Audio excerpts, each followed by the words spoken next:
में शिक्षा बहाली की और नियुक्ति की नियमावली का निर्णय मंत्रिपरिषद ने लिया है। इस नियमावली का नाम होगा बिहार राज्य विद्यालय अध्यापक नियुक्ति स्थानांतरण अनुशासनिक कार्रवाई एवं सेवा शर्त नियमावली 2023।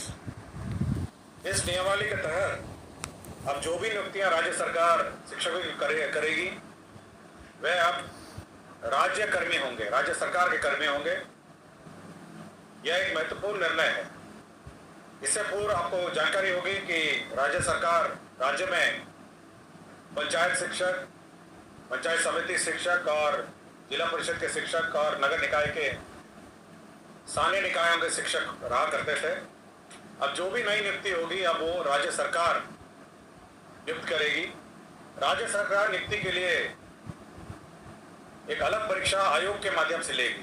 तो एक आयोग जो राज्य सरकार निर्धारित करेगी, हो सकता है बीपीएससी, हो सकता है कोई भी आयोग जो है जो निर्धारित करेगी, उसके माध्यम से राज्य सरकार परीक्षा लेगी और परीक्षा के माध्यम से ही अब नियुक्तियां होंगी। इस नियुक्ति में भाग लेने के लिए जो अर्हता होगी वह मैं पढ़ देता हूं। इसकी नियुक्ति की जो अनिवार्य अर्हता है, भारत के नागरिक हों और बिहार राज्य के स्थायी निवासी होना चाहिए, ये पहली अर्हता होगी। विद्यालय अध्यापक के पद पर नियुक्ति है तो राष्ट्रीय अध्यापक शिक्षा परिषद द्वारा समय समय पर निर्धारित शैक्षणिक एवं प्रशासनिक योग्यता धारित करते हों एवं विशेष विद्यालय अध्यापक के लिए अर्हता भारतीय पुनर्वास परिषद के अनुरूप अनुमान्य होगा। तो ये महत्वपूर्ण एक अनिवार्यता है। राज्य सरकार और केंद्र सरकार द्वारा समय समय पर आहूत शिक्षा पात्रता परीक्षा में उत्तीर्ण हो, परंतु वर्ष 2012 से पूर्व नियुक्त एवं कार्यरत शिक्षक जो दक्षता परीक्षा उत्तीर्ण होंगे के लिए शिक्षक पात्रता परीक्षा में उत्तीर्ण अनिवार्य नहीं होगा। विषय विशेष के लिए अलग से विशेष अर्हता का निर्धारण विभाग द्वारा समय समय पर किया जाएगा।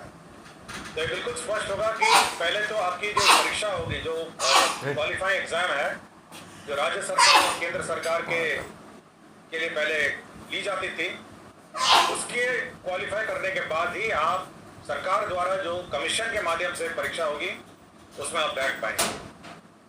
तो पहला एक एग्जाम जो सभी ने लिखा है, चाहे वो टीईटी हो और अन्य जो शिक्षा परीक्षाएं हैं, उसको क्वालिफाई करने के बाद आप राज्य सरकार के कमीशन द्वारा जो सरकार जो कमीशन निर्धारित करेगी उसके माध्यम से जो परीक्षा ली जाएगी तो बहाली उसके माध्यम से होगी।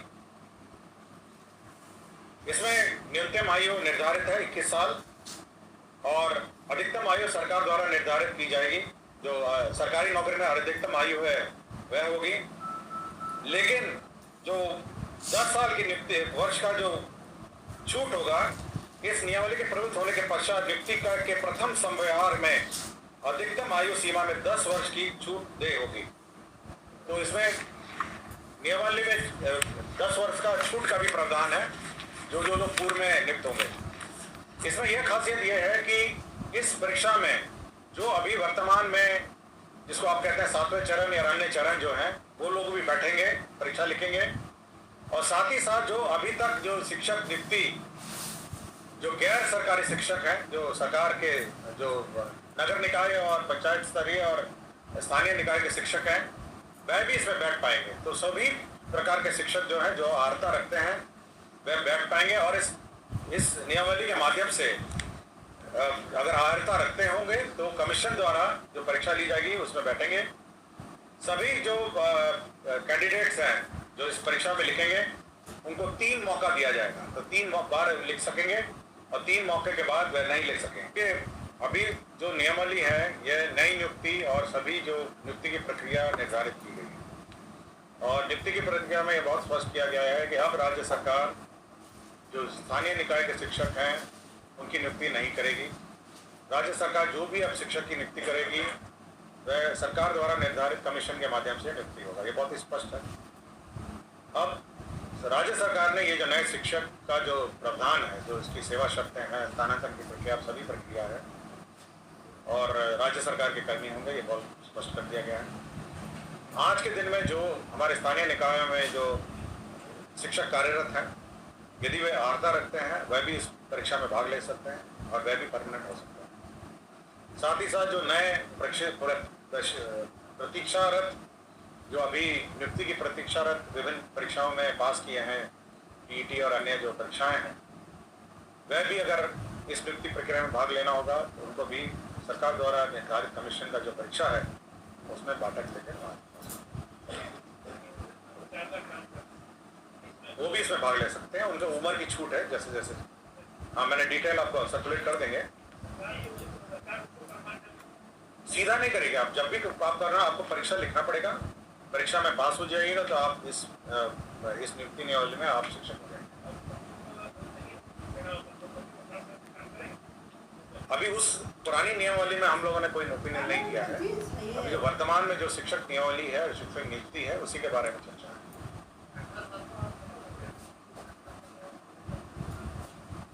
देखिए सरकार ने कहा कि आज के दिन जो आज का तिथि है, आज के दिन जो बहाली होगी वो परीक्षा के माध्यम से होगी और सरकार द्वारा निर्धारित कमीशन के माध्यम से परीक्षा होगी।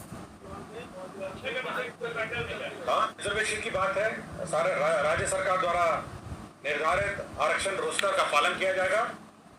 और लेकिन साथ ही साथ जो आरक्षण है प्राथमिक या मध्य विद्यालय के मूल कोटि एवं स्थानक कोटि के विद्यालय प्रधानाध्यापक के पद पर प्रत्येक विषय में न्यूनतम 50% महिला अभ्यर्थियों की नियुक्ति की जाएगी। जो वर्तमान में शिक्षा में जो आरक्षण लागू है वह यथावत रहेगा, किंतु अन्य जो महिलाओं को छोड़ के अन्य जो राज्य सरकार का जो आरक्षण का नियम है वह लागू होगा।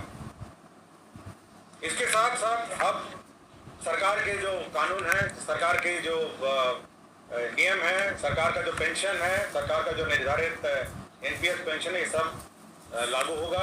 सरकार के जो आचरण है वो लागू होगा। यह नियुक्ति जिला संवर्ग के रूप में होगी, जिसमें जिला के अंदर स्थानांतरण का प्रावधान है और अंतर जिला का भी स्थानांतरण का विशेष परिस्थिति में प्रावधान है। संपुष्टि, सेवा संपुष्टि भी उसी अनुसार है, शिकायत अपील भी उसी अनुसार है। और कैबिनेट ने यह निर्णय लिया है कि आप अन्य किसी प्रकार से शिक्षा की नियुक्ति नहीं की, शिक्षा की नियुक्ति नहीं, केवल जो सरकार द्वारा निर्धारित कमीशन है उसके माध्यम से परीक्षा होगी और उसी माध्यम से अब शिक्षा नियुक्ति होगी। यह बिल्कुल कैबिनेट ने स्पष्ट निर्णय ले लिया गया है। सप्तम केंद्र पुनरीक्षित वेतनमान संरचना में वेतन जो प्राप्त करें हमारे सरकारी पदाधिकारी कर्मी हैं, उनको 1/1/2023 से के प्रभाव से डीए का जो रेट है वो 38 के स्थान पर बढ़ा के 42% हो गया है। राज्य